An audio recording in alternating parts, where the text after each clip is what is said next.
Foot binding, one of history's most extreme beauty standards, where tiny feet, aka lotus feet, were seen as the ultimate status symbol in ancient China.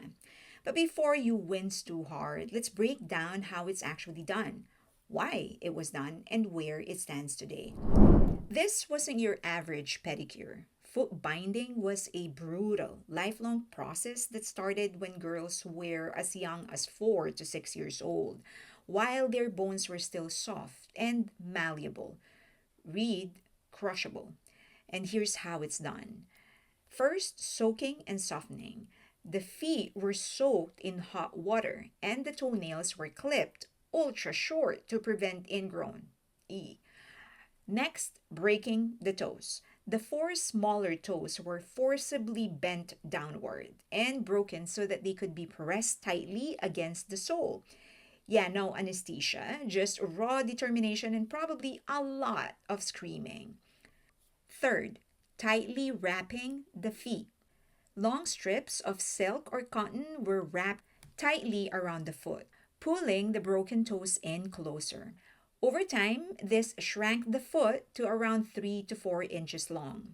And then there's the daily rebinding. The bindings were removed, tightened, and rewrapped daily for years, ensuring the feet stayed unnaturally small. The goal? A delicate arched foot that looked like a lotus bud, hence the name lotus feet. Yeah, there's pain and infection. Oh, and because circulation was practically non existent, the feet often became infected. In some cases, toes rotted and fell off, which was actually considered a win because it made the feet even smaller. No, I'm not kidding. So, why was it done? Believe it or not, foot binding wasn't just about looks. It was deeply tied to the social status, marriage, and class structure. Yes, it was a marriage market strategy. Tiny feet were seen as a symbol of femininity, grace, and obedience. Women with lotus feet were more likely to marry into wealthy families, since small feet were associated with delicate high class women who did not need to work.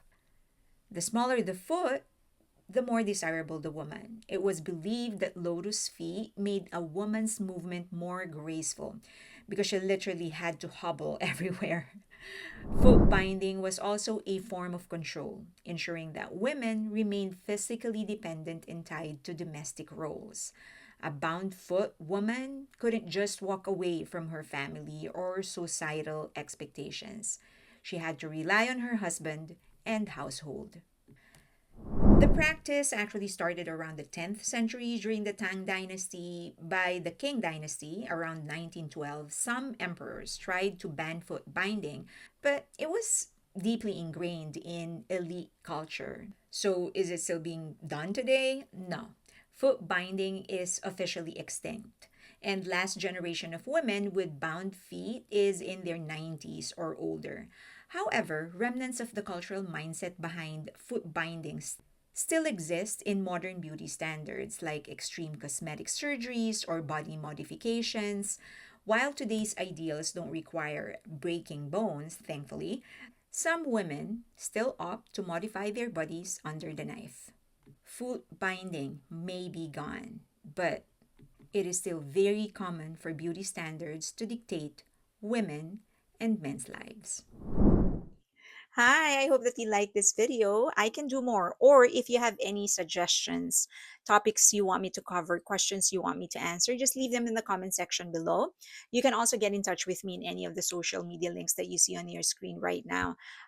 Please like this video, subscribe, and hit that notification button. Please follow me on X or on Twitter and also on my Instagram and also on my Patreon. It's a great community. I promise lots of great people there, lots of great conversations, not just about BTS, any music, movies, TV, dramas, any kind of recommendation. You'll find great people to converse with. And we have a free tier. So in case you just want to try things out, you're welcome. Thank you.